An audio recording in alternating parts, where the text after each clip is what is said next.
안녕하세요. 예. 날씨가 지난주랑은 사뭇 달라졌네요. 사뭇 진짜. 오늘은 164페이지 피시고요. 시장론 정리하시고 투자론 조금 정책론 조금 보셔야 될 것 같아요. 그래서 시장론 보시고 정책론 가시고 164페이지 나와 있는 시장론부터 보십니다. 시장론은 시험은 아마 4문제쯤?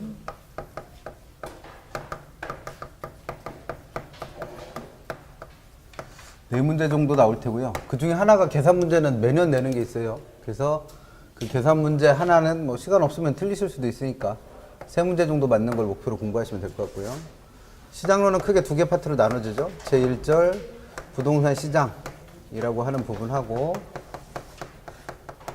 제2절 입지 및 공간 구조론 이라고 하는 부분으로 나눠지니까 요거 2개는 내용이 서로 연결되어 있는 건 아니에요. 따로따로 공부하셔도 무방합니다. 그래서 부동산 시장이라고 하는 부분에서 시험에 나올 수 있는 건 부동산 시장의 특성 또는 뭐 기능 이런 거에서 한 문제 정도, 특히나 이 특성 쪽에서 부동산 시장의 특성 쪽에서 한 문제 정도는 내고 있고, 그 다음에 주택의 여과현상이라는 거 배웁니다. 주택의 여과현상. 근데 이 주택의 여과현상이 원래는 정책론과도 연결이 좀 돼서 어떤 책은 수험서 중에서도 주택의 여과현상을 아예 정책론에서 쓰시는 책도 있어요. 근데 우리는 그냥 시장론에서 배우실 거고, 원래 내용이 시장론 내용이니까. 그 다음에 효율적 시장이론이라는 거 배울 겁니다. 효율적 시장이론. 그래서 이 주택의 여과현상하고 효율적 시장이론은 둘 다 매년 출제할 만큼 그렇게 빈도가 높은 건 아니고, 얘를 내면 얘를 잘 안 내고, 얘를 내면 얘를 잘 안 내서 2개 중에 하나 정도가 나온다라고 생각하시면 될 것 같아요. 그래서 부동산 시장에서 공부하실 건 요 3가지 하시면 되고, 입지 및 공간 구조론은 이름 그대로 입지론이라고 하는 이론하고 지대론이라고 하는 이론하고 그 다음에 도시 내부 구조론 이라고 하는 3가지 이론에 대해서 공부하시는 거예요. 그래서 이 부분은 공부할 게 그냥 어떤 학자가 주장한 무슨 이론, 내용 얼마나 잘 외우고 계십니까? 그래서 뭐 지대론에서도 이런 학자가 이런 내용을 주장했으니까 그 내용을 얼마나 잘 외우는지를 물어보는 거예요. 그래서 이 2개는 쉽게 말하면 그냥 암기 과목입니다. 그래서 지금부터 정리하고 있을 필요는 없는 거니까 나중에 천천히 보시도록 하고, 입지론도 마찬가지긴 한데 입지론에서는 상업입지론하고 공업입지론에서 주로 시험이 나와요. 상업입지론하고 공업입지론에서 시험이 주로 나오는데, 이 상업입지론 부분에서 해마다 나오는 계산 문제가 하나가 있어요. 매년 내는 거. 그래서 오늘은 그 계산 문제를 좀 풀어보셔야 돼서 미리미리 좀 준비를 하셔야 돼서 입지론 쪽에서는 상업입지론과 공업입지론은 설명을 할게요. 그래서 입지론, 지대론, 도시 내부구조론 중에서는 입지론 쪽에서 계산 문제가 하나는 꼭 나온다 생각하시고, 나머지는 그냥 다 외우시는 겁니다. 그냥 이 학자가 주장한 내용이 어떤 건지, 얼마나 잘 외우고 있는지 물어보는 거죠. 그래서 내용이 생각보다 많아요, 이 부분이. 그래서 처음부터 그거를 다 자세히 읽어서 그 내용을 완벽히 이해한다, 그럴 필요 없습니다. 그냥 잘 정리해서 외우시면 되는 부분들이에요. 그래서 오늘 배우실 첫 번째 내용은 부동산 시장의 특성부터 보시면 되겠죠. 부동산 시장의 특성.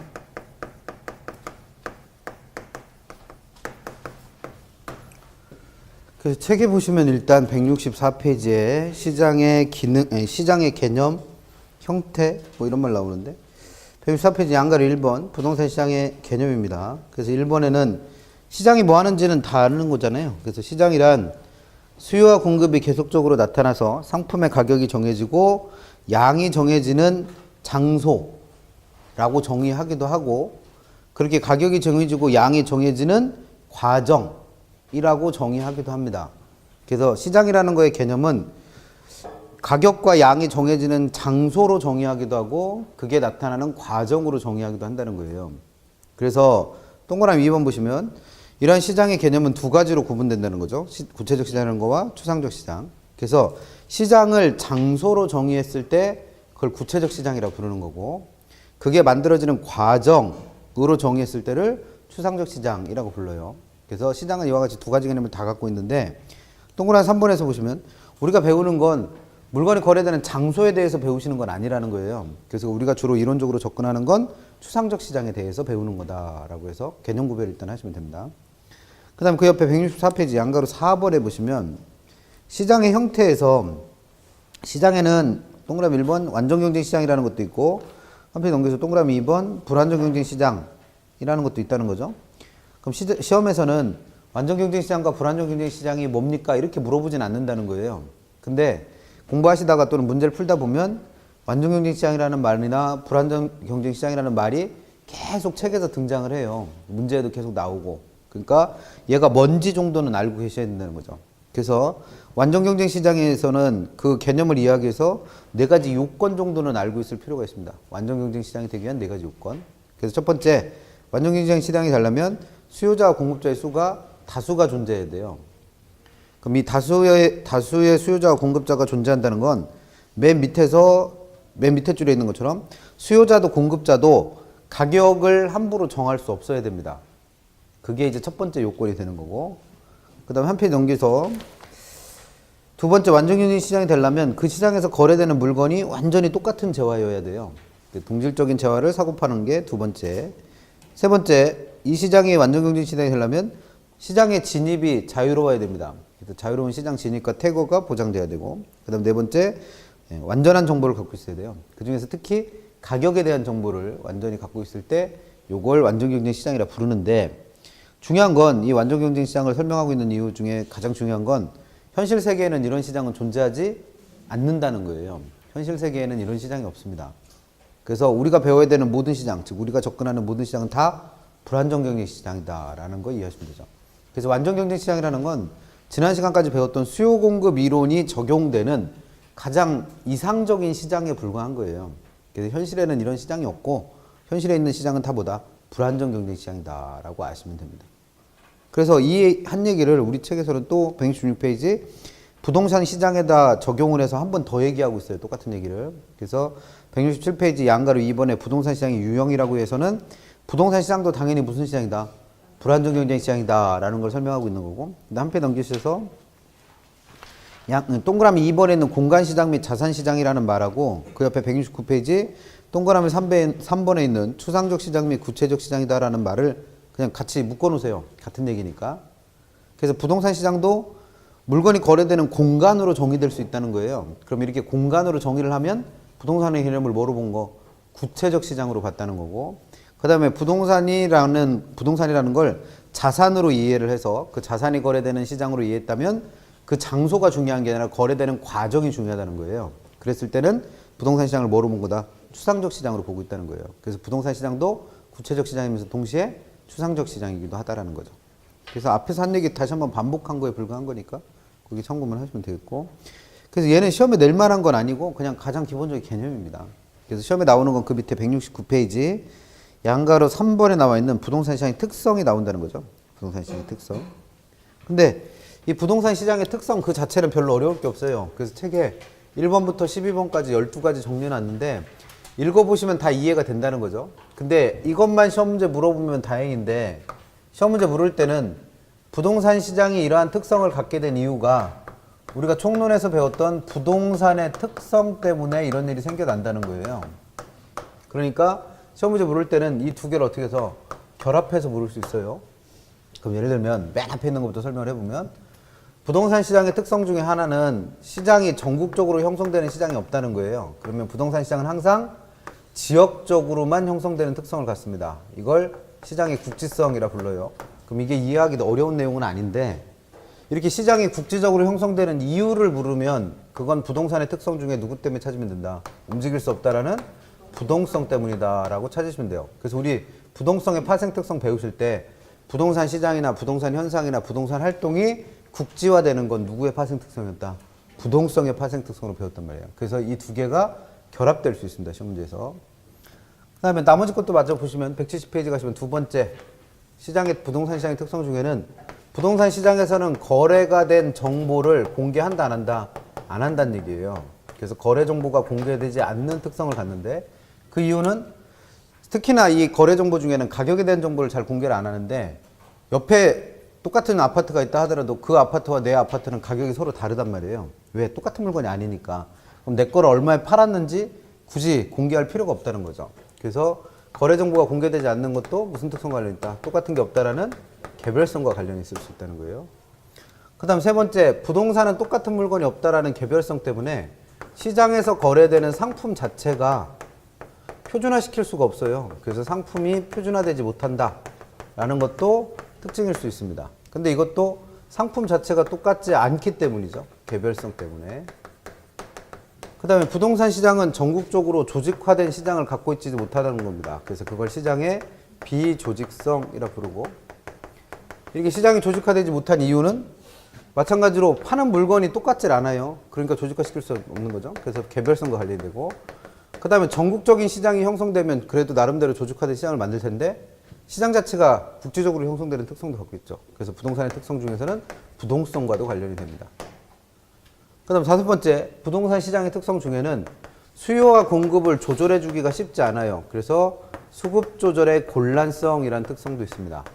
그럼 이 이유는 수요가 변할 때 공급이 그거에 맞춰서 바로바로 변해주질 못하기 때문이에요. 그래서 특히나 토지 같은 경우에는 수요가 늘어나도 공급을 늘릴 수가 없습니다. 왜? 만들어낼 수 없다라는 부증성 때문에. 그 다음 만들어낼 수 없으면 다른 거로 대체해서 공급해도 될 텐데 그것도 안 된다는 거예요. 똑같은 게 없다라는 개별성과 관련해서. 다른 동네 남아도는 거 있으면 우리 동네로 가져와도 될 텐데 그것도 안 된다는 거죠. 그거는 부동성과 관련됩니다. 그 다음에 수요가 줄어든다고 그래서 공급이 바로 같이 줄어들 수가 없어요. 왜? 부동산은 없어지지도 않아요. 뭐 때문에? 영속성 때문에. 그래서 이런 특성들 때문에, 영속성과 같은 특성 때문에 수요가 변해도 공급은 바로바로 변하지가 못하기 때문에 수급 조절이 곤란한 특성을 갖습니다. 그 다음 여섯 번째, 부동산 시장에서 거래되는 물건은 다른 물건들에 비해서 매매하는 데 걸리는 기간이 길다라는 것도 특징이 될 수 있어요. 그 이유는 다른 물건처럼 호주머니에다 그 물건 살 돈 들고 다니다가 마음에 드는 물건 발견해서 바로 그걸 지불하고 살 수가 없는 거죠. 그만큼 부동산 자체가 비싸서 그렇습니다. 고가성과도 관련이 있고 비싸서. 그 다음에 얘는 워낙 비싼 물건이다 보니까 내 돈만 가지고 사기가 힘들어서 대출받는 경우가 많다는 거죠. 그래서 금융에 대한 의존성이 높다 보니까 사는데 시간이 그만큼 오래 걸립니다.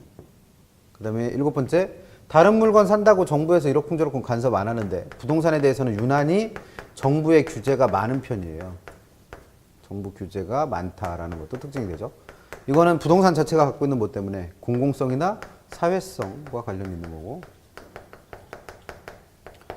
그다음 여덟 번째, 부동산 시장에서는 수요자와 공급자의 수가 다른 물건들에 비해서 훨씬 적어요. 그래서 소수의 수요자와 소수의 공급자만 존재한다라는 것도 특징이 될 수 있다는 거죠.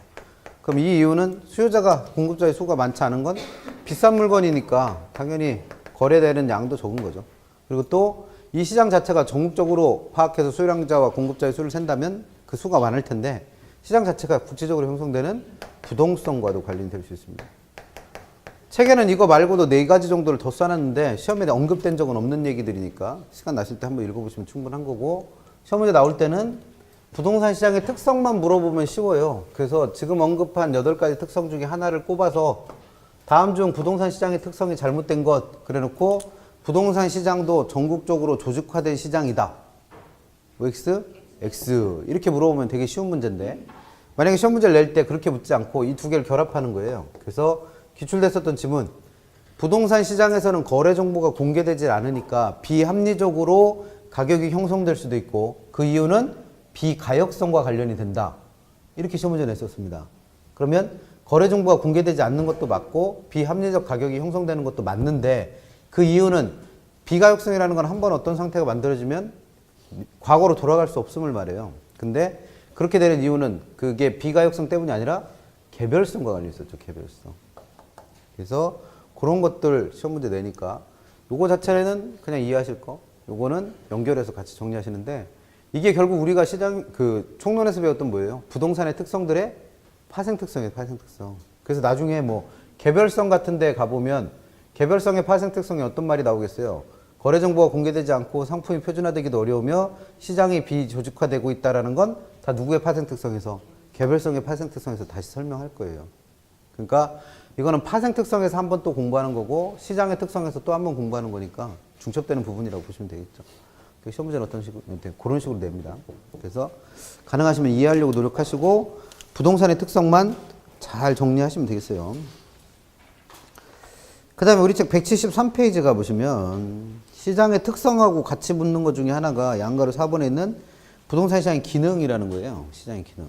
그래서 얘는 5가지 기능, 책에는 뭐 6가지 나와 있는데 도시성장의 요인이라는 건 빼고 5가지 기능은 가능하면 외워두세요. 자주 언급이 되니까. 그래서 시장이 하는 역할은 첫 번째, 부동산이라고 하는 자원을 필요한 사람한테 골고루 배분해주는 역할을 해요. 이걸 자원 배분 기능이라 부릅니다. 자원 배분 기능. 근데 우리가 부동산이라는 자원을 배분받으려면 공짜로 배분받지 못하잖아요. 가지고 있는 화폐라고 하는 거와 교환하는 겁니다. 교환. 그래서 이게 시장의 기능 중 교환 기능에 해당하는 거고, 그 교환하는 과정에서 그 부동산에 뭐가 정해져요? 가격이 정해져요. 가격. 그래서 그게 가격 창조 기능이라는 거고, 그 다음 한 페 넘겨서서 수요공급 이론에서 배웠지만 가격이 정해지면 내가 살 수 있는 물건의 양과 질이 결정이 돼요. 그래서 시장은 양과 질을 결정하는 기능도 갖고 있고, 그 다음 물건을 사고 파는 과정에서 그 물건에 대한 우리는 뭘 얻는다? 정보를 얻기도 해요. 그래서 정보를 제공하는 기능도 합니다. 그래서 이 5가지가 부동산 시장의 기능이다. 그 중에서 특히 제일 중요한 건 지금 얘기한 모든 것들은 부동산이라고 하는 자원이 배분되는 과정에서 발생한 것들이에요. 그러니까 가장 중요한 시장의 기능을 꼽으라면 뭐다? 자원 배분 기능. 그래서 이런 자원의 효율적 배분이 원활히 작동하면 좋은데 그렇지 못할 때가 있을 수 있다는 거죠. 그걸 두고 우리는 시장 실패라 부릅니다. 그래서 지금 설명한 시장의 기능이 원활히 작동하지 못하고 있는 현상을 나중에 정책론 가서 뭐라 부르는 거예요? 시장 실패라 불러요. 시장 실패. 그래서 시장론과 정책론도 그런 형태로 연결이 되는 거죠. 시장이 제 기능을 하면 좋은데 제 기능을 못하니까 정부가 개입하기 위해서 그때 나타나는 현상, 시장 실패. 그래서 여기까지가 이제 한 문제 정도, 그래도 이쪽에서 제일 많이 물었던 문제 중에 하나인 부동산 시장의 특성, 기능이라고 하는 부분이고, 두 번째로 배우실 거는 한 페이지 넘겨보시면 177페이지에 04번에 나오는 주택의 여과현상이라는 게 있어요. 여과현상. 이것도 자주 묻는 내용이긴 한데 매년 나오진 않아요. 이게 매년 나올 만큼 그렇게 뭐 출제 비중이 높은 문제는 아닌데 그것이 물어봅니다. 그래서 공부하실 건 3가지. 제일 먼저 177페이지 양가로 1번에 있는 여과현상이라는 거의 개념 일단 공부하셔야 되고, 여과현상 개념. 그 다음에 두 번째 공부하실 건 양가로 2번에 있는 하향요가가 이루어지는 과정. 근데 그걸 한 페이지 넘기주는 순간 짜증이 확 치밀어 올라요. 왜냐면 그래프가 1개도 아니고 5개나 그려져 있는 거죠. 그럼 이거 이해하려면, 하향요가 되는 과정을 이해하려면 그래프를 자유자재로 그리실 수 있어야 돼요. 근데 아직까지는 그런 단계까지는 아니라고 보니까 이 하향요가 되는 과정은 시험 문제 어차피 잘 묻지도 않아요. 좀 많이 어려워들 하시니까 시험 문제 잘 출제하는 부분이 아니에요. 그래서 일단 요거는 그래프가 좀 익숙해진 다음에 볼게요. 수요공급 이론이 어느 정도 정리된 다음에. 그래서 공부할 게 있긴 한데 일단 이번 달에는 안 보는 거고, 그 다음 세 번째로 공부하실 건 179페이지 양가로 3번에 있는 주거분리라는 거와 한 페이지 넘겨서 불량주택이라고 하는 게 지금 설명하려고 하는 여과현상 때문에 발생한 결과물이에요. 그래서 원래는 공부할 게 3가지인데 우리는 그 중에서 2가지를 먼저 보는 거죠. 주택의 여과현상이라는 거의 개념 공부하실 거고, 그 다음에 이번 달에는 안 하고 넘어가는 게 하향요가 되는 과정이라는 것도 공부할 게 있고, 그 다음 세 번째 오늘 배우시는 거 하향요가 때문에 생기는 결과물, 이렇게 공부하시면 되는 거죠. 그래서 책 한번 볼게요. 개념에서 우리 책 177페이지 나와 있는 여과현상의 개념 보시면 1번에 의의에서 여과현상이란 주택의 질적 변화와 가구의 이동관계를 설명해 주는 것으로. 그럼 이게 무슨 얘기냐 이거예요. 주택의 질적 변화와 가구의 이동관계가 뭐냐. 그럼 여기서 말하는 주택 질적 변화는 이런 겁니다. 이 동네에다 새 아파트를 하나 지었어요. 새 아파트를 하나 지었습니다. 그럼 그 아파트에 들어가는 사람은, 그 아파트에 처음 입주하는 사람은 그래도 이 동네에서 나름 사시는 분이 그 아파트를 들어갈 거예요. 새 아파트가 지어지면. 예를 들어서 요즘에 불당동 쪽에 한참 뭐 아파트를 새로 짓고 있다. 그러면 거기다 아파트를 새로 하나 지으면 그 아파트에 입주하는 사람은 누굴 거라는 거예요. 소득이 좀 높은 사람이 들어갈 거라는 거예요. 근데 그 아파트가 시간이 좀 지나요. 그래서 점점 노후가 됐습니다. 그래서 한 30년쯤 됐어요, 아파트가. 그러면 그때도 그 아파트에 살고 있는 사람은 소득이 가장 높은 사람들이 거기 아파트에 아직도 살고 있다? 그렇진 않을 거예요. 벌써 다 이사 갔을 거예요, 딴 데로.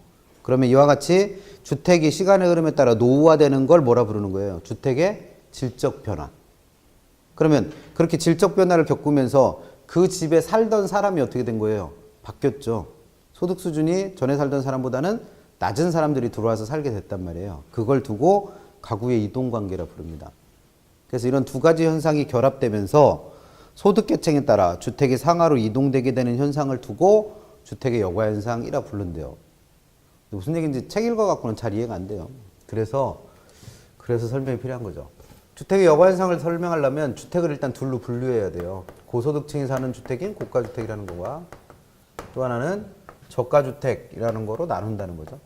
이거는 세법에서 배우는 것처럼 뭐 주택 가액에 따라 구분한 게 아니고 그냥 이 집에 사는 사람이 나보다 소득 수준이 높은 사람이 사는 집이면 고가주택, 그 다음에 나보다 소득 수준이 낮은 저소득층이 사는 집이면 저가주택이라고 분류하고 있다는 거죠. 근데 이 두 개의 주택 사이에서 무슨 일이 벌어진다? 두 가지 현상이 생기는 거예요. 지금 얘기한 것처럼 주택의 질적 변화가 발생하고 그에 따라서 그 집에 살던 사람이 교체되는 겁니다. 그래서 그걸 가구의 이동이라고 표현한 거죠. 그럼 쉽게 말하면 아까 말씀드린 대로 처음에 아파트를 새로 신축했어요. 그럼 그 집은 누가 들어가서 살 테니까 고소득층이 들어가서 살 테니까 고가주택이 됐다는 거죠. 근데 그 고가주택이 시간의 흐름에 따라 노후화되면 이 고소득층은 다른 집으로 이사를 갔고 새로 지은 또 아파트로 이사 갈 테고 그 빈집을 채우는 건, 그 빈집으로 이사 오는 건 누구다? 전에 살던 사람보다 저소득층이 이사 올 거예요. 그러면 이 집은 더 이상 고소득층이 사는 고가주택이 아니라 이 두 가지를 겪으면서 뭐로 바뀐 거예요? 저소득층이 사는 저가주택으로 바뀐 거예요. 또는 반대로 저소득층이 살던 40년, 50년 된 아파트를 부시고 새로 지었습니다. 재건축을 한 거예요, 재건축. 그러면 재건축하면서 재건축을 했다는 게 주택의 질적 변화가 나타난 거죠. 그럼 재건축을 하면서 집값이 어떻게 돼요? 올라가겠죠. 그러면 전에 살던 저소득층은 그 재건축된 새 아파트에 입주하는 경우가 극히 드물어요. 집값이 너무 비싸니까. 그러면 그 사람들은 다른 데로 이사를 가버리고 그 새로 지은 아파트, 재건축된 아파트에 들어오는 사람은 누구다? 전에 살던 사람보다는 훨씬 고소득층이 들어올 거라는 거예요. 그러면 저소득층이 살던 저가주택이 재건축이라는 질적 변화를 겪으면서 고소득층이 새로 이사 와서 이제는 더 이상 이게 저가주택이 아니라 뭐로 바뀌는 거예요? 고가주택으로 바뀌는 거예요. 그래서 이 두 가지 현상을 합쳐서 뭐라 부른다? 주택의 여과현상이라고 부릅니다. 그럼 주택의 여과현상은 필연적으로 그 종류가 몇 가지? 두 가지일 수밖에 없어요. 그래서 이렇게 고가주택이 저가주택으로 바뀌는 거를 하향여과라 부르는 거고 저가주택이 고가주택으로 바뀌는 걸 상향여과라고 불러서 시험 문제는 주택의 여과현상의 개념을 물어요. 그럼 개념에서 시험 문제 물을 수 있는 건 뭘 묻는 거겠어요? 지금 설명한 하향여과 현상과 상향여과 현상을 구별하라고 내는 겁니다. 개념에서 시험 문제 묻는 건 이 두 개의 구별 문제예요. 구별 문제. 그럼 하향여과라고 하는 거의 개념은 뭐가 뭐로 바뀐 거? 고소득층이 살던 고가주택이 저소득층이 사는 저가주택으로 바뀌는 현상을 뭐라 부른다? 하향여과라 불러요. 근데 중요한 건 이렇게 바뀐 이유가 뭐냐 이거죠. 이유가. 두 가지 현상 나타났죠. 주택의 질적 변화와 가구의 이동. 그럼 질적 변화 어떤 걸 겪은 거예요? 시간의 흐름에 따라 노후화된 거예요. 노후화. 그래서 처음에는 고소득층이 살던 집이 오래되니까 집값 떨어질 거 아니에요. 그럼 이 사람들은 다른 데로 이사를 가고 그 빈집을 전에 살던 사람보다는 소득 수준이 낮은 사람이 들어와 살 겁니다. 그럼 누가 이사 온 거예요? 저소득층이 새로 이사를 온 거예요. 그래서 이 두 가지 현상이 결합되면서 고가주택이 저가주택으로 바뀌는 현상을 두고 뭐라 부른다? 하향여과라 부릅니다. 그럼 이런 하향여과가 생기는 이유는 집이 조금 낡았다고 해서 고소득층 그 집 버리고 다 다른 데로 이사 간다? 그건 아니에요. 처음에는 그 집값을 유지하기 위해서 일정한 비용을 지출해요. 수선 비용을 지출할 겁니다. 그래서 그 비용 지출한 만큼 주택의 가치가 계속 유지가 된다면 그 집에 계속 살고 있겠죠. 그랬다가 어떻게 되는 순간 이 수선 비용이 가치 상승분을 초과하는 순간 이 사람들은 주택의 수선을 포기합니다. 그냥 낡게 놔두는 거죠. 그리고 그 사람들은 그 돈 아껴서 다른 데로 이사 가버려요. 그러면 그 빈집을 누가 채우겠다? 저소득층이 이사 와서 채우는 거죠. 그렇기 때문에 여기서 우리가 알 수 있는 거 이와 같은 저소득층이 거주하는 저가주택의 공급은 저가주택을 공급하는 방법은 언제나 새로 지어야 된다? 아니어도 된다는 거예요. 저가주택을 공급할 때는 고소득층이 살던 집이 노후화되면 그냥 저소득층한테 물려주면 돼요. 그래서 저가주택 공급은 뭘 통해서도 하향여가를 통해서도 충분하게 일어날 수 있다라고 하는 겁니다. 이게 이제 하향여가에 대한 설명이고, 그 다음에 상향여가는 반대로 저가주택이 고가주택으로 바뀌는 현상이에요. 근데 이것도 그냥 나타난 게 아니고 두 가지 현상이 결합된다는 거죠. 저소득층이 살던 오래된 집이 어떻게 된다? 재건축되는 거예요. 수선을 해요, 수선. 재건축, 재개발 등을 해서 새로 짓는 겁니다. 그러면 오래된 집을 부시고 새 아파트를 지으면 그만큼 전에보다는 집값이 어떻게 되겠어요? 비싸가겠죠. 그러면 전에 살던 사람은 이 집으로 다시 재입주를 못해요. 집값이 너무 비싸서. 그래서 다른 데 더 싼 집 찾아서 이사를 간 거고, 그 새로 지은 아파트에는 누가 들어온다? 고소득층이 이사를 올 거예요. 전에 살던 사람보다는 고소득층이 이주를 해올 겁니다. 그러면 이 집은 이제 더 이상 저소득층이 사는 저가주택이 아니라 뭐로 바뀐 거예요? 고가주택으로 바뀐 거죠. 그럼 이렇게 되는 이유는 재건축을 하려고 돈을 좀 썼어요. 수선하는데 비용을 좀 지불했습니다. 그랬더니 그 새로 짓는 집값이 전에 있던 집값보다 훨씬 어떻게 되는 거예요? 비싸지는 거예요. 그래서 재건축을 했는데도 전에보다 집값이 더 떨어지거나 집값에 변화가 없다. 그럼 재건축 한다 안 한다? 절대 안 해요. 뭐하래 이걸. 그래서 이렇게 될 때만 재건축이 일어나는 거죠. 이렇게 될 때. 그래서 여기서도 우리가 알 수 있는 거, 고소득층이 사는 고가주택은 공급하는 방법이 어떻게 하는 수밖에 없다. 다른 사람이 쓰던 집 물려받을 집이 없잖아요. 그러니까 이 고가주택 공급은 항상 뭐 할 수밖에 없다. 새로 지어야 돼요. 신규 건설하는 겁니다. 그래서 이런 내용 개념 알고 계시면 되죠. 그래서 시험 문제 내는 첫 번째, 주택의 여가현상에서 개념을 묻는다는 건 결국 뭐와 뭐를 구별하세요? 하향여가와 상향여가를 구별하세요인데, 이거 구별 못하는 게 이상할 것 같은데 실제로 문제가 나오면 구별이 잘 안 되는 것들이 있어요. 그게 고가주택이 저가주택으로 바뀌고 저가주택이 고가주택으로 바뀌었다, 이렇게 하면 헷갈려요. 그러니까 여가현상에서 이게 하향여가인지 상향여가인지 잘 구별이 안 될 때는, 여가현상은 어차피 뭐 때문에 발생하는 거니까 사는 사람들이 바뀌어서 그런 거예요. 그 집에 살던 사람이 교체돼서 생기는 현상이니까, 그 교체된 사람이 전에 살던 사람보다 저소득층이 새로 이사 오면 하향여가고, 전에 살던 사람보다 고소득층이 이사를 오면 상향여가라고 구별하시면 쉬워요. 그러니까 항상 하향여가와 상향여가가 구별이 잘 안 되는 문제가 나오면 뭘 확인해봐라? 새로 이사 온 사람이 누군지를 확인하세요. 그래서 새로 이사 온 사람이 전에 살던 사람보다 저소득층이 이사를 온 거면 하향여가 현상이 발생한 거고, 전에 살던 사람보다 고소득층이 이사 왔으면 상향여가가 생긴 겁니다. 그래서 그렇게 해서 구별하시면 되고, 하향여가가 발생하는 과정은 뭐 아까 말씀드린 대로 다음 달에 볼게요. 다음 달에도 못 볼지도 몰라요. 수요공급 이론이 어느 정도 정리가 되셔야지 이해를 하니까. 그 다음 179페이지 가셔서 여가현상 때문에 생기는 결과물 두 가지. 하나는 주거분리라는 현상이 생길 수 있고, 또 하나는 불량주택의 문제가 생깁니다. 그래서 일단 주거분리에서 공부하실 건 개념부터 잡아야 돼요. 주거분리라는 게 뭐냐. 개념. 그래서 기억본 보시면 주거분리의 개념에서 기억본, 고소득층 주거지역과 저소득층 주거지역이 서로 어떻게 되고 있는 현상? 분리되고 있는 현상을 주거분리라고 부릅니다. 그러니까 고소득층은 한 동네 안에서도 고소득층 사는 동네가 따로 있고 저소득층 사는 동네가 따로 있어서 이 두 개가 분리되고 있는 현상을 주거분리라고 불러요. 그래서 디귿본 보시면 이러한 주거분리 현상은 일반적으로는 한 도시 안에서만 나타나는 게 일반적인 현상일 거예요. 근데 그게 외곽에 있는 지역까지 확대되는 경우도 많습니다. 그럼 이런 건 어디서 볼 수 있냐면, 뭐 꼭 어느 동네를 콕 집어서 얘기하니까 그 동네 뭐 욕하는 거는 같은데, 그런 건 아니고 그냥 현상이에요. 서울에 가면 분당이라는 동네가 있어요. 분당. 분당은 정확하게 행정구역으로는 경기도 성남시 분당구입니다. 근데 분당 사시는 분들은 어떻게 생각하는 거예요? 성남 산다 그러면 되게 뭐라 그래?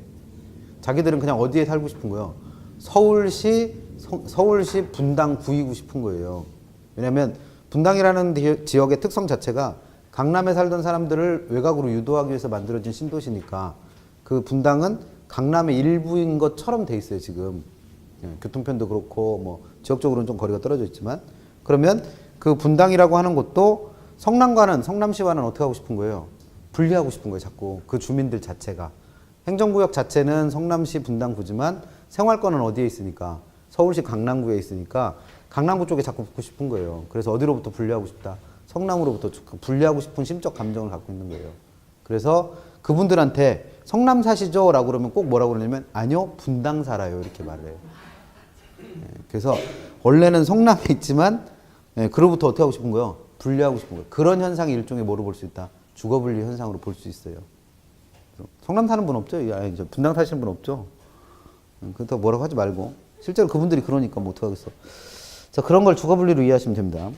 근데 문제는 이제 이런 주거분리가 지금 설명하고 있는 뭐 때문에 주택의 여과현상 때문에 생긴 결과물이라는 거예요. 주택의 여과현상의 결과물이다. 그래서 우리 책에 보시면 그 179페이지 동그라미 2번 정외부과 부외부과라는 것부터 시작해서 한 페이지 넘겨갖고 동그라미 3번 여과작용에 의한 주거분리라는 것까지 해갖고 그 내용이 여과현상 때문에 생기는 주거분리를 설명하고 있는 거예요. 그 책 내용 꼭 읽으세요. 이건 양이 많아서 다는 못 읽어드리는데 꼭 한번 읽어보시고 그 내용을 간단하게 정리해드리면 이런 겁니다. 어떤 도시 안에는 천안도 그렇잖아요. 이 동네도 그 아파트 단지가 여러 개가 있을 거예요. 아파트가 여러 개 있는데 그 중에서도 좀 집값이 비싸서 부자들 사는 동네 따로 있고 그 중에서도 또 아파트 가격이 좀 싸서 가격이 좀 싼 동네도 있고 또 그 중간 정도의 가격대를 갖고 있는 동네도 있고 이럴 거예요. 그래서 뭐 제일 비싼 집들을 뭐 고가주택이라고 하고 우리 책에는 그림처럼 그 다음에 제일 집값이 싼 동네를 저가주택 지역이라고 부르고 그 중간 정도의 가격대를 갖는 주택 지역도 있다라고 가정을 해보는 거죠. 그럼 처음부터 이렇게 주거가 분리되어 있는 건 아니었었죠. 근데 이 고가주택과 인접해 있는 요 동네는 아무래도 이 동네 사는 사람들의 소득 수준이 높으니까 생활 수준도 높을 거예요. 그래서 의도하지 않게도 이쪽 동네에다가 영향을 주는 부분들이 분명히 있을 겁니다. 예를 들어서 여기 있는 집은, 여기 있는 아파트는 아파트 단지 안에 수영장 있어. 원래는 그 주민만 써야 되는데 옆에 있는 아파트에 살고 있는 사람도 살짝 들어가서 어떻게 같이 쓰고 오고 이런단 말이에요. 그러면 이와 같이 고가주택으로부터 의도하지 않은 이익을 보는 걸 정외외부효과라고 표현을 한다는 거죠. 그럼 이런 정외외부효과를 받고 있는 요 동네도 처음엔 이 동네보다 집값이 좀 쌌었다는 거죠. 근데 얘로부터 영향을 받아서 집값이 같이 어떻게 될 거다? 올라갈 겁니다. 올라가요. 그럼 이렇게 집값이 오르니까 이 오르는 집값을 감당 못하는 사람들은 다른 동네로 이사를 갈 테고 그 빈집을 누가 들어와서 채우고 있다? 여기 살던 고소득층들이 들어가서 채울 거예요. 그러면 요 지역 자체에서 무슨 여과가 생긴 거다?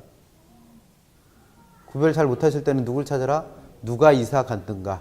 그래서 새로 이사 온 사람이 고소득층이 이사 왔으니까 상향여과가 발생을 한 거죠. 그럼 이렇게 상향여과가 발생하면 이 집 자체가 그냥 뭐가 돼버리는 거예요? 똑같은 고가주택이 돼버려요. 그럼 이 지역 전체가 그냥 뭐가 된 거다? 고가주택 지역이 돼버린 겁니다. 반대로 이쪽은 저가주택 옆에 붙어 있으니까 아무래도 이쪽에서 안 좋은 영향을 좀 받겠죠. 그래서 이걸 부외부가라고 부르는 거예요. 그러면 이런 부외부가로 인해서 이 동네 집값은 그만큼 어떻게 되겠다? 예, 다른 뭐 좀 저소득층 사는 동네랑 붙어 있다는 이유로 집값이 떨어진다는 거예요. 그러면 그 집값 떨어지니까 여기 살던 사람들은 이 사람들보다는 고소득층이었잖아요. 근데 그 고소득층이 다른 데로 어떻게 버려? 이사가 버려. 그리고 그 빈집을 전에 살던 사람보다는 소득 수준이 낮은 저소득층이 들어가 채울 거라는 거죠. 그럼 여기서 무슨 여과가 발생한 거다? 하향여과가 생긴 거예요. 하향여과. 그럼 하향여과가 생기면서 이 집도 그냥 뭐가 된 거예요? 저가주택이 돼버린 거예요. 그러면 이 지역 전체가 그냥 뭐가 돼버린다? 저가주택 지역이 돼버립니다. 그럼 이 지역에는 이제는 뭐 고소득층이 사는 고가주택 지역과 저소득층이 사는 저가주택 지역만 존재할 뿐 나머지 주택 지역은 없는 거죠. 그래서 이 두 개는 지리적으로 인접해 있다 하더라도 이 둘은 생활권이 완전히 어떻게 돼요? 달라요. 절대로 섞이지 않습니다. 그래서 이 동네 사람들은 여기서만 사는 거고 이 동네 사람들은 이 동네에서만 사는 거죠. 이런 현상을 두고 주거분리라 불러요. 그래서 이런 주거분리가 지금 설명한 뭐 때문에 발생한다? 여과현상 때문에. 그래서 꼭 읽어보세요. 특히나 이쪽에서 상향여과인지 이쪽에서 하향여과인지 구별 못하시는 분들 특히 잘 구별하시면 되겠고. 그 다음에 양가로 4번에 나오는 불량주택의 문제. 그럼 1번에 불량주택이 뭔지 써놨어요. 그래서 불량주택이란 일정 수준에 미달하는 주택이래요. 그럼 얘는 쉽게 말하면 집이 너무 오래돼서 주택의 질적 수준이 매우 낮아진 주택입니다. 근데 이런 불량주택이 생기는 게 지금 우리가 설명한 무슨 여과 때문에? 하향여과 때문에 생긴다는 거예요. 주택의 하향여과. 그래서 여과 현상 중에 특히나 하향 여과의 결과물이 됩니다. 그럼 이게 무슨 얘기냐면 처음에 여기다가 집을 하나 새로 지었어요. 아파트를 하나 지었습니다. 그럼 이 아파트에는 누가 들어가 산다? 가장 소득 수준이 높은 사람이 들어가서 산다는 거예요. 새 아파트를 지으면. 그러면 그 새 아파트가 시간이 지나서 어떻게 되면 노후화되면 이 사람들은 더 좋은 집 찾아서 다른 데로 이사 갔고 그 새로 이사 오는 사람은 이 사람보다는 소득 수준이 낮은 사람이 들어올 거예요. 똑같은 아파트인데. 그리고 또 시간이 더 지나면 또 한 번 여과가 생기면서 이 사람보다 더 소득 수준이 낮은 사람, 더 낮은 사람, 더 낮은 사람 이렇게 들어오다 보면 요 집에는 아주 집이 오래돼서 소득 수준이 가장 낮은 사람들이 살고 있는 불량주택이라는 게 발생한다라는 겁니다. 그럼 이런 불량주택은 지금 얘기한 대로 똑같은 주택이 노후화되면서 생기는 뭐 때문에 하향여과 때문에 생긴 결과물이라는 거예요. 그럼 이게 이해 잘 안 되시는 분은 이렇게 하시면 돼. 내가 예를 들어서 원룸을 하나 지어서 임대를 하는데 새로 지었을 때는 원룸 임대료를 월 50만 원씩 받았단 말이에요. 처음에는. 근데 이게 한 5년 지났어요. 5년, 10년 지났어. 그럼 5년, 10년 지나서도 똑같이 50만 원 받는다? 그렇게 못 받을 거 아니에요. 40만 원 받다가 20만 원 받다가 10만 원 받다가 나중에는 월세 5만 원 받는 주택이 될 수도 있다는 거죠. 그럼 이 월세 5만 원만 내고 들어갈 수 있는 이런 주택을 우리는 뭐라 부른다? 불량주택이라 부른다는 거예요. 불량주택. 그러면 이런 불량주택이 생기는 건 지금 얘기한 주택의 하향여과의 결과물인데 중요한 건 지금 우리가 시장론 배우는 거잖아요. 그럼 시장은 아까 얘기한 대로 여러 가지 기능을 해야 된다고 그랬어요. 그럼 시장의 이러한 기능 중에서 뭐 있었어요? 부동산이라고 하는 자원을 필요한 사람한테 골고루 배분해주는 기능도 시장의 기능이라고 그랬죠. 그럼 지금 얘기한 이런 불량주택이 발생하는 건 시장이 자기가 해야 될 기능인 자원 배분의 효율성, 즉 자원 배분에 있어서의 효율성을 달성하고 있지 못한 거냐라는 얘기입니다. 그러면 불량주택이라는 건 이런 주택의 여과현상이라는 건 쉽게 말하면 고소득층, 소득이 많은 사람은 돈이 많으니까 좋은 집 가서 사는 거고 그 사람들보다는 소득이 낮은 사람은 그 소득에 맞춰서 이런 집에 들어가서 사는 거고 아주 소득이 없는 사람은 이런 집이라도 들어가서 살아야 되는 상황인 거예요. 그래서 만약에 이런 월세 5만 원짜리 주택이 없다. 그럼 월세로 집을 할 수 있는 능력이 5만 원밖에 없는 사람은 집을 구한다, 못 구한다? 못 구한다는 거예요. 그럼 이거는 소득 수준에 따라서 필요한 주택을 골고루 배분을 한 거니까 시장 입장에서는 자원을 효율적으로 배분하고 있는 거죠.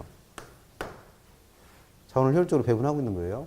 그래서 아까 설명했던 개념 중에 시장이 이와 같은 기능을 제대로 하지 못하는 현상을 두고 뭐라고 정리했었다? 시장 실패라 불렀어요. 그럼 얘는 시장 실패로 봐야 되지 않는다는 거예요. 시장 실패로 보면 안 됩니다. 이게 하고 싶은 얘기예요. 그래서 우리 책의 양가로 4번에 동그라미 2번 보세요. 사적 시장에 이와 같은 불량주택이 존재하는 건 이게 왜 있는 거예요? 그 월세 5만 원짜리 집이 있어야 집을 구하는 사람들이 있단 말이에요. 그래서 3번 주택시장에 이런 불량주택이 생기는 건 시장이 하향여과 작용이라는 시장의 기능을 통해서 자원 배분, 즉 자원 할당에 있어서의 그 효율성을 원활하게 작동시키고 있기 때문입니다. 즉 자원 배분 기능이 원활하게 수행되고 있는 거라는 거예요. 그래서 얘는 뭐로 보지 않는다? 시장 실패로 보지 않는다는 겁니다. 시험은 그걸 물어요.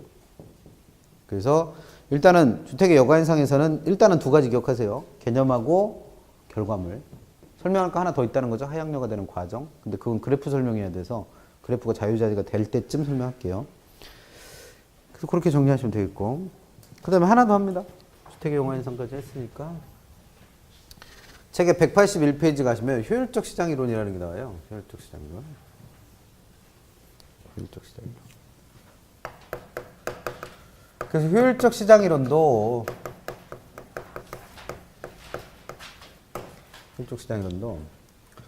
얘는 효율성에 대해서 배우시는 거예요. 효율성.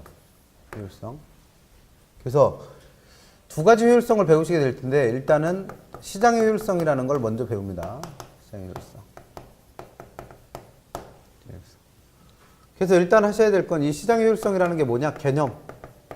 그래서 이게 이 시장의 효율성이라는 게 개념이 기출문제 나왔던 지문이 있는데 우리 책에는 그걸 안 써놨어요. 효율적 시장의 개념만 써놓고. 그래서 시장의 효율성이라는 게 개념을 따로 정리를 하셔야 되는데 시장의 효율성이라는 건 뭐냐면 우리가 부동산의 가치를 결정할 때는 이 부동산의 가치가 여러 가지에 의해서 정해질 수 있을 거라는 거예요. 그래서 우리가 배운 대로 뭐 수요 공급의 변화에 따라서도 부동산의 가치가 높아지기도 하고 낮아지기도 할 텐데 그런 거 말고 그 부동산에 대한 정보 역시 부동산의 가치에 영향을 줄 수 있을 거라는 겁니다. 그래서 예를 들면 뭐를 하나 만들까요? 천안이 광역시가 된대요. 광역시가. 그러면 천안에 광역시가 되면 그 천안 지역의 부동산 가치가 변할 수 있다는 거죠. 그러면 실제로 부동산 가치가 변하는 건 광역시로 승격이 됐을 때다가 아니라 그 승격된드라라는 뭐만 가지고도 정보 가지고도 이 지역 토지 가격에 영향을 줄 수 있다는 얘기예요. 그럼 이와 같이 부동산 가치에 영향을 줄 수 있는 여러 가지 정보들이 부동산 가치에 얼마나 신속하게 반영될 수 있는가를 나타내는 효율성을 시장의 효율성이라고 그럽니다. 그래서 그런 정보가 공개되자마자 이 지역 토지 가격이 급격하게 변화를 한다. 그럼 매우 효율성이 높은 시장이 되는 거고 이런 정보가 공개됐는데도 불구하고 아무런 변화가 없어요. 그럼 얘는 효율성이 매우 낮은 게 되는 거죠. 그래서 이와 같이 효율성이 높은 시장을 두고 효율적 시장이라고 부릅니다. 효율적 시장. 그럼 효율적 시장이라는 건 부동산에 대한 정보가 부동산 가치에 반영이 될 때 어떻게 반영되는 거예요? 얘가 공개되는 즉시 바로바로 정확하게 부동산 가치에 반영되고 있다면 이걸 효율적 시장이라고 부릅니다. 이 효율적 시장의 개념. 그러면 책에는 그 개념은 나와 있어요. 효율적 시장의 개념은 181페이지 양가로 1번에 동그라미 2번. 부동산 시장에서 효율적 시장의 의미란 부동산 시장에 관한 부동산에 관한 새로운 정보가 집체 없이 부동산 가치에 반영될 수 있는 시장을 두고 효율적 시장이라 한다는 거예요. 근데 시험 문제 내는 건 뭐냐면 그 밑에 양가로 2번에 있는 효율적 시장의 종류예요, 종류. 효율적 시장의 종류가 시험에 나옵니다. 근데 그 효율적 시장의 종류가 책에 보니까 세 가지가 있어요. 근데 그 세 가지를 구분하게 된 기준이 뭐냐 이겁니다. 기준. 효율적 시장을 나눈 기준. 그래서 효율적 시장이 갈라지는 건 부동산 가치에 즉시 정보가 반영될 수만 있으면 이걸 다 효율적 시장이라 불러요. 그러면 이 효율적 시장의 종류를 나눌 수 있는 건 이때 즉시 반영되는 정보들이 어떤 정보까지가 반영되고 있느냐에 따라서 효율적 시장을 나눈다는 거예요. 그래서 효율적 시장을 나누는 기준은 부동산 가치에 영향을 줄 수 있는 정보 중에서 어떤 정보까지가 반영되고 있는가라는 정보의 반영 정도에 따라서 효율적 시장의 종류를 나누고 있는 겁니다. 그러면 이 효율적 시장의 종류를 공부하시기 전에 먼저 짚고 넘어가야 될 건 이와 같이 부동산 가치에 즉시 반영될 수 있는 정보에는 어떤 것들이 있는가부터 확인해야 된다는 거죠. 그래서 우리 책은 이걸 따로 정리한 적이 없으니까 그거 같이 보자는 거죠. 그래서 부동산 가치에 영향을 줄 수 있는 정보들에는 과거로부터 쭉 그래왔었던 정보도 부동산 가치에 영향을 줘요. 그래서 예를 들어서 이 지역의 부동산 가치는 이 동네가 시다. 뭐 행정구역상 시다. 그거를 반영을 해서 부동산 가치가 결정이 됐다는 거죠. 그러면 과거부터 쭉 그래왔던 정보도 부동산 가치 결정에 영향을 줄 수 있다는 얘기고 또 오늘 아침에 천안이 광역시가 된다더라 라고 발표가 났다는 거예요. 그럼 오늘 아침에 새로 공표된 정보도 이 부동산 가치에 영향을 줄 수 있을 거라는 겁니다. 그 다음에 아직 공개되진 않았지만 앞으로 공개될 미래의 내부적인 정보들도 부동산 가치에 영향을 주고 있을 수 있다는 거예요. 그래서 이와 같이 부동산 가치에 영향을 주는 정보에는 이와 같은 세 가지 정보들이 있는데 그 중에서 이 두 가지는 과거의 정보와 현재 과거의 정보와 현재 정보는 이미 공개가 된 거예요. 그럼 이 두 개는 공개가 됐으니까 뭐 할 수 있다? 분석을 할 수 있다는 겁니다. 분석. 그래서 이 과거의 추적 정보만을 분석을 해서 부동산 가치에 결정하는 걸 이걸 기술적 분석이라 부르는 거고 그러면 책을 읽다가 또는 문제를 보다가 누군가가 기술적 분석을 했다. 그럼 그 말은 어떻게 번역하셔라? 기술적 분석을 했다는 건 과거의 추적 정보까지는 부동산 가치에 반영할 수 있게 됐다는 얘기고 그 다음에 과거의 정보뿐만 아니라 현재 정보까지 포함해서 공개된 모든 정보를 분석해서 부동산 가치를 결정하는 걸 기본적 분석이라 불러요. 그럼 누군가가 기본적 분석을 했다라고 문제가 나오면 그건 어떻게 해석하시라? 과거 정보뿐만 아니라 현재 정보까지도 부동산 가치에 반영을 하고 있다는 거죠. 근데 미래 내부 정보는 아직 공개가 안 된 거예요. 그럼 얘는 공개가 안 됐으니까 이걸 별도로 분석해서 투자 결정을 할 수는 없다는 거죠. 그래서 요거는 분석하지는 못하는 정보입니다. 그러면 우리가 배우려고 하는 건 어차피 효율적 시장의 종류니까 이 정보 중에서 과거 정보까지만 부동산 가치에 즉시 반영하는 효율적 시장도 있을 테고 거기에다가 뭐까지 포함해서 현재 공표된 정보까지 포함해서 부동산 가치에 반영하는 효율적 시장도 있을 테고 거기다 뭐까지 포함해서 미래 내부 정보까지도 포함해서 부동산 가치에 반영시키는 효율적 시장도 있을 거라는 거예요. 그럼 필연적으로 효율적 시장의 종류는 몇 개일 수밖에 없다? 3개일 수밖에 없어요. 3개. 그래서 그 3가지 종류가 우리 책 181페이지부터 말로 설명돼 있고 그 말로 설명돼 있는 거 읽어갖고는 이 개념이 정확하게 안 들어오실 테니까 한 페이지 넘겨서 184페이지 가시면 그림 2-3-4에 그림 나와 있죠. 그림. 그 그림이 요거라고 이해하시면 돼요. 그리고 그 밑에 있는 표 갖고 공부하시면 됩니다. 그래서 효율적 시장의 종류는 몇 가지일 수밖에 없으니까 3가지일 수밖에 없으니까 그 3가지 효율적 시장에 대해서 시험에 나오는 것만 잘 챙겨서 하시면 돼요. 시험에 나오는 것만. 그래서 일단 효율적 시장의 종류는 3가지가 있으니까 3가지 유형. 그 다음에 이 효율적 시장들은 다 뭘 분석한다? 정보를 분석해요. 그래서 그 정보를 분석하는 방법. 그리고 그렇게 분석된 그 분석 방법에 의해서 분석된 정보들에는 3가지 과거로부터 쭉 그래왔던 추세적 정보도 있고 현재 공표된 새롭게 알려진 정보도 있고 미래 내부적인 정보도 있을 수 있다는 거죠. 그러면 일단 이 분석을 하는 사람은 원래부터 그 시장에 있던 시장 참여자라고 이해를 하세요. 지금 설명드리는 건 각 효율적 시장의 개념입니다. 그러면 개념을 어떻게 하시냐면 시장 참여자가 기술적 분석을 하고 있는 거예요. 분석 방법 중에 기술적 분석을 합니다. 그럼 기술적 분석을 했다는 건 과거, 현재, 미래 정보 중에 어떤 정보까지는 과거의 추세적 정보까지는 부동산 가치에 반영을 하고 있는 시장이 있다는 거예요. 그러면 이거는 3가지 정보 중에 가장 적은 정보만 반영했기 때문에 효율성이 가장 낮은 거죠.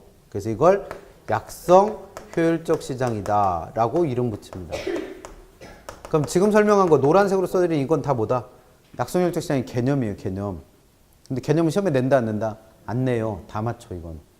그러니까 시험 문제는 이걸 내는 게 아니고 뭘 물어보냐면 이 시장에 새로운 투자자가 등장을 한 거예요. 투자자가. 그럼 이 새로운 투자자는 이 시장에 올 때 정보를 하나씩 챙겨갖고 온다는 겁니다.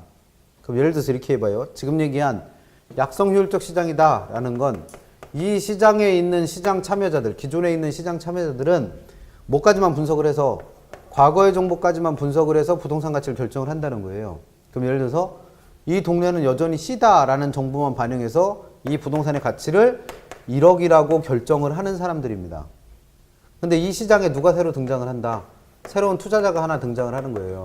근데 이 사람은 뭘 들고 온다는 거예요? 정보를. 근데 이 사람이 만약에 들고 온 정보가 오늘 아침에 뉴스에 나온 이 동네가 광역시로 승격이 된다 라는 현재 정보나 또는 앞으로 공개될 미래의 정보를 알아갖고 온 겁니다. 그래서 이 동네가 광역시가 되면 이 지역, 이 아파트 똑같은 부동산의 가치가 10억까지 오를 수 있다라고 가정을 해보는 거예요. 근데 이 사람들은 이 정보를 이 부동산 가치에 반영한다 못한다? 못하는 거예요. 그러니까 이 땅을 얼마로? 1억짜리로 알고 있는 거고 이 사람들은 이 가치를 반영했기 때문에 이 땅의 가치를 10억으로 볼 수 있다는 거예요. 그럼 이 사람은 이 사람한테 토지를 매입할 때 1억에 산다, 10억에 산다? 당연히 1억에 살 거라는 거예요. 왜? 이 사람들은 그걸 모르니까. 그리고 언제까지 기다려? 이 정보가 반영이 돼서 이 토지 가격은 얼마의 가치를 갖고 있는 거니까 10억의 가치를 갖고 있는 거니까 10억까지 오르겠죠. 그럼 이거 팔아서 이 사람은 얼마 벌 거다? 9억이라고 하는 막대한 이윤을 얻을 거예요. 그래서 이러한 이윤을 뭐라 불러요? 초과이윤이라 불러. 그럼 시험 문제는 뭘 묻냐면 이 투자자가 이 정보 이용했을 때 초과이윤을 얻는지 못 얻는지를 묻습니다. 그러면 약성 효율적 시장에서는 투자자가 만약에 과거 정보만 아는 거예요. 즉 똑같이 뭐만 분석했다? 기술적 분석만 한 겁니다. 그래서는 둘이 알고 있는 정보의 크기가 똑같으니까 이런 이윤은 얻는다 못 얻는다? 못 얻을 거예요. 그래서 다른 시장 참여자와 똑같은 정상적인 이윤만 획득할 겁니다. 근데 이 투자자가 이 사람들이 분석하지 못한 현재나 미래 정보를 분석해 갖고 투자를 한다면 이때는 초과적인 이윤도 얻을 수 있을 거라는 거죠. 그럼 시험 문제는 어떻게 묻냐면, 시험 문제 묻는 방법. 약성 효율적 시장에서 투자자가 이런 정보를 이용하면 이 사람은 초과이익을 얻는지 못 얻는지를 시험 문제 물어요. 그럼 예를 들어서 약성 효율적 시장에서는 새로운 투자자가 현재 정보만으로도 초과이익을 획득할 수 있다. OX? O. 그럼 어떻게 찾으시면 돼? 약성 효율적 시장이니까 이렇게 가서 투자자가 뭘 알아왔대요? 현재 정보. 그럼 이 자리에 있는 게 뭔지 확인하시면 되는 거죠. 그러니까 초과이익을 얻을 수 있는 거죠. 이해 못하는 분들을 위해서 한 번 더. 시장 참여자는 기본적 분석까지는 해요. 그럼 그 말은 과거 정보와 현재 정보까지는 부동산 가치에 반영을 하고 있다는 거죠. 그럼 얘보다는 반영하는 정보가 많아졌으니까 효율성이 좀 더 높아져서 중강성 효율적 시장이다라고 부릅니다.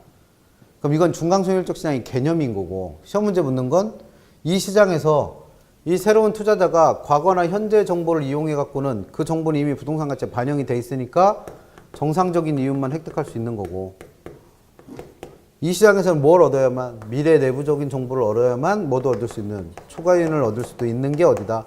중강성 효율적 시장이다라는 겁니다. 그럼 기출됐었던 지문 그대로 중강성 효율적 시장에서는 기술적 분석으로는, 아니, 중강성 효율적 시장에서는 기술적 분석으로는 초과이익을 획득할 수 없다. OX? 그대로 가면 되잖아. 중강성 효율적 시장이니까 여기잖아, 여기. 기술적 분석을 했다는 얘기는 무슨 정보까지 알았다는 거예요? 과거 정보까지만. 그럼 과거 정보로는 초과이익을 얻어 못 얻어? 요 자리니까 초과이익을 못 얻는 거지. 그래서 OX, O. 그렇게 묻는 겁니다. 그 다음에 시장 참여자들이 별도의 정보를 분석하는 방법은 없는데 이 사람들은 다 신과 같은 존재들이에요. 그래서 앉아서 미래까지를 쳐다봐. 그래서 과거, 현재, 미래의 모든 정보를 다 부동산 가치에 반영하는 가장 효율성이 높은 시장을 두고 뭐라 부른다? 강성효율적 시장이라고 부릅니다. 그럼 이 강성효율적 시장에서는 이 투자자가 그 어떤 정보를 알아갖고 오더라도 그 정보는 이미 다 부동산 가치에 반영이 되어 있기 때문에 정상적인 이윤만 획득할 수 있을 뿐 초과이익을 획득하는 게 아예 불가능한 시장도 있다는 거죠. 그게 어디다? 강성효율적 시장입니다. 그럼 시험 문제는 어떻게 내요? 내는 거 뻔해. 이 시장에서 이 정보 이용하면 얻을 수 있는 이윤이 정상적인 이윤이냐 아니면 초과 이윤이냐, 이거 구별하라고 됩니다. 그럼 문제 정 못 풀겠는 분은 어떻게 하시라? 이 표를 그려요. 그래서 문제에서 주어진 대로 짚어가면서 풀어.